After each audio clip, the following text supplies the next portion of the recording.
Корупцијата е негативна појава во општеството. Таа представува злоупотреба на функцијата, службената должност или положба заради остварување на лична корист, директно или преку посредник, за себе или за друг. Во судир на интереси се подразбира состојба во која службеното лице има приватен интерес, што влијае или може да влијае врз непристрасното вршење на неговите службени должности и одговорности. Имаме повеќе видови на корупција.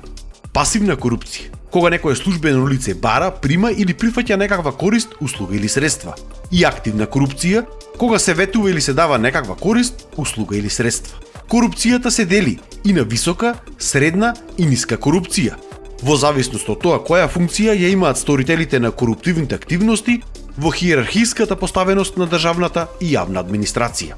Во високата корупција се вклучени највисоко рангираните функционери или политичари и најчесто вклучува злоупотреба на поголем износ на пари.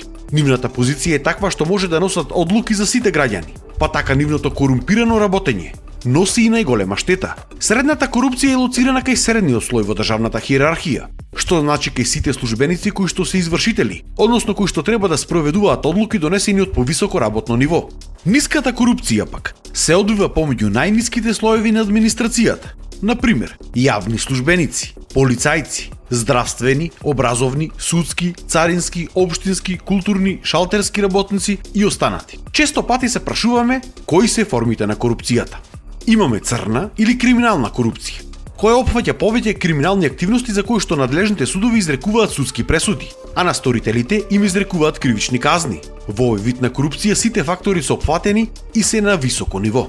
Сива или прекршочна корупција. Овие коруптивни дејствија се на самата граница помеѓу правото и неправото. Во сива корупција влегуваат непотизмот, кој што представува коруптивно однесување кое се однесува на вработување или унапредување блиски роднини во државната јавна администрација. Кронизмот, кое е слично коруптивно однесување како и непотизмот, кое се однесува на вработување или унапредување блиски пријатели во државната јавна администрација.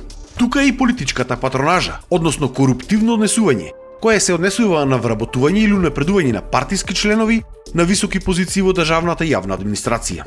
Освен црната и сивата, ја имаме и белата корупција, која ги опфаќа оние коруптивни однесувања што во одредени средини поради културната матрица и вредносните сваќања во таа средина не се сметаат за неморални, па со оглед на тоа не се ни правно санкционирани. Каде се можеме да препознаеме корупција во општественото живење? Тука се политичката корупција, корупција во судството, во полицијата, во образованието, во здравството, економска корупција. Доколку се сомневаш дека си жртва или сведок на корупција и сакаш истото да го пријавиш, тоа можеш да го направиш во Државната комисија за спречување на корупцијата, кај Народниот правобранител. Можеш да поднесеш кривична пријава до јавното обвинителство, пријава до Министерството за внатрешни работи, да поведеш судска постапка или случајот да го пријавиш до граѓанските организации.